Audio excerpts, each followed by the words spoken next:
We're still young, but when we were younger, we sometimes forget this, but she used to be on top. She used to be perhaps the most successful female artist out there for like 2, 3, 4 years, right after No Doubt. And she was like on top of Forbes 100 most influential people and stuff. She was right where at some point Britney was and Lady Gaga later was. She was at some point extremely successful. Well, she came sort of at like, she was with No Doubt, her famous band from the 90s. Super successful.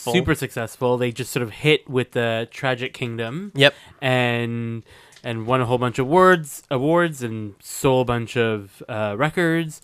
And then she went on her own. And it took her a while from when No Doubt ended for her to release her first album, which is about 3 years, 2 to 3 years. And it was very hard for her to come out with her first album. Which she wrote with some of her band members as well. Exactly. Essentially a Gwen Stefani album back then was a No Doubt album, putting Gwen Stefani at forefront, I guess doing it was a more more pop of a thing. more pop twist. There was this making of, I'm not sure if it was turned into a documentary or not, but I've seen this making of where literally we see all No Doubt's band member in the studio with her writing her album. And it was just interesting to see how much input they have into this album. For maybe about 4 years in the 2000s, she was probably the biggest pop star. It was right after the whole Britney, Christina, and right before like the new sort of wave of like Lady Gaga, Katy Perry. And we're not going to specifically go into the No Doubt era, because perhaps one day we're going to do a No Doubt episode because we like them. But we're going to specifically start with Love and Joel Music, Baby. So it was released in 2004, November 2004. So right around maybe the same time as like Britney's In the Zone, and so that sort of gives you context of what was out around that time. She had some massive producers on this album, and the first song is about that. What You're Waiting For. Exactly. She talks about how like her writer's block. Yeah, but also like how she's like, oh, you're still a super hot female. Everyone's talking about you. Like, you need to get out with a song. You need to get a hit out. Exactly. And I think it's almost like I didn't know what to write about, but I knew that everyone was expecting a hit. So I'm going to write about the fact that everyone's expecting a hit from me. Exactly. And it's such a good song. What You're Waiting For is an amazing song. I think it's probably one of the best songs on the album. I think so, yeah. Absolutely. Because it's especially, this album is very experimental. Yes. For that time. And it really did push pop forward. And I think it also coincided with her fashion line, like Lamb. She was doing everything at once. There was this thing going on. There was the album going on. She was the spokesperson for L'Oreal. They would put this song in. It's called Luxurious. It's on the album. So you'd hear that song in every single commercial. And back then, television was big. So, when you had a commercial rotating on the television, you were huge because we'd see them all the time. She had everything going on at once. Yeah, the single did very well. Absolutely. It was number 1 on the US dance chart. I think the album sold 8 million or something like that. Yeah, so it's a very commercially successful album. She really did, in a way, a visual album. Way before Beyonce was talking about, this is my visual album. And of course, not every single song had a video clip.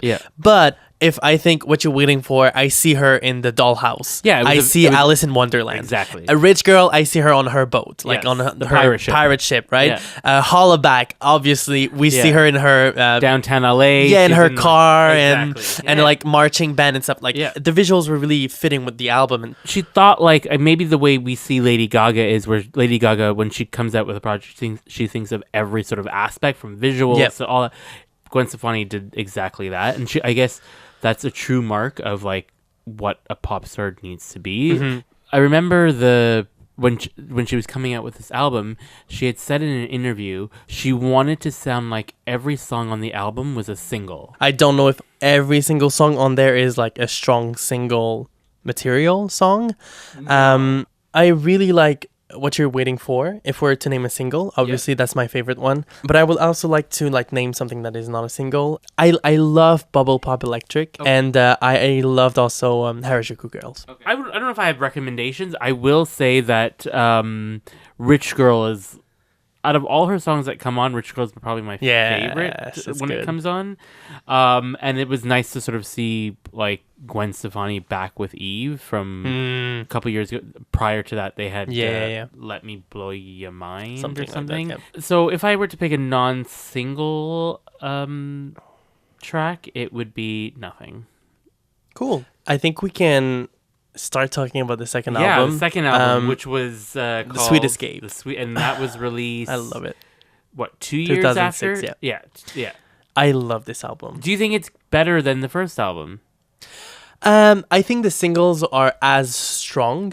Okay. But I think as a whole, the first album is like more consistent. If I have to listen to one album from start to finish, I would listen to the first one. But I think the singles are as strong on the second one as well. Yes, I actually I completely agree with you. But I also find the singles from the second one very reminiscent of the singles from the first one. Right. Like the first single is Wind It Up on the second album, right? And it does feature odd sound, just the way the first song, What You Waiting For, was an odd sound. I actually don't really like Wind It Up. I find it slightly annoying.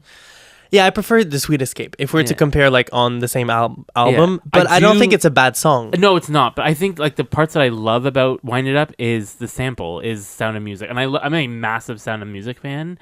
Listening to it now, I like it more today than I used to like it back when it came out. Okay, I'd agree with you. And then also the second single being The Sweet Escape, she kept with strong visuals. Like I was going to say. Yeah. Throughout the entire like... I think it's one of her best videos. Yeah. Like, it's the one video as a kid I was obsessed with. Yeah. We can say anything about this woman, especially now, right? Like, people say she sold out and whatever it is, but what we can't deny is she has huge star quality, and she's very likable, and she always was. Well, like, if your job is a pop star, like if you're writing, your tax forms out or something, like I put a graphic occupation, designer, you know what I mean, under occupation, and you put pop star, own being a pop star. Like, I do not like people half-assing. Like, you're so rigid. I disagree with you. Privilege. And if you're going to be a pop star, you have to understand it. And if you can't cook, then get out of the kitchen. You know what I mean? I disagree. I think you can be a pop star for a while and then it gets boring. It's a crazy life. Well, you can't raise kids properly being a pop star. No, honestly. What I like touring and stuff. You're so rigid every time. Every time we have a discussion about someone who was at the top and then took a break, decided to back off, do something else, have a TV show, whatever it is. He's like, it's not what it used to be. I'm like, give them a break. These people need a break. Gwen Stefani, at that time when she was writing down her occupation on her tax form as pop star, she was doing it. She did pop star and nobody else. Like, she understood everything. Listeners. I do have set rules. If you're going to be an American pop star, you be an American pop star. Like, that's right. What I will say is that this album, she was a pop star, and she was the biggest pop star at that time. Absolutely. Absolutely. I think 4 in the Morning is a great song as well. I think it's her best song. I agree with that. Yeah. I think that's one of her best songs, but you know what song is actually really good that I keep listening to is Early Winter. 4 in the Morning and Early Winter are good. Such strong songs. Yes. That and they're probably some of her best songs. Like, I'd say they're in my top 3 or 4. Personally.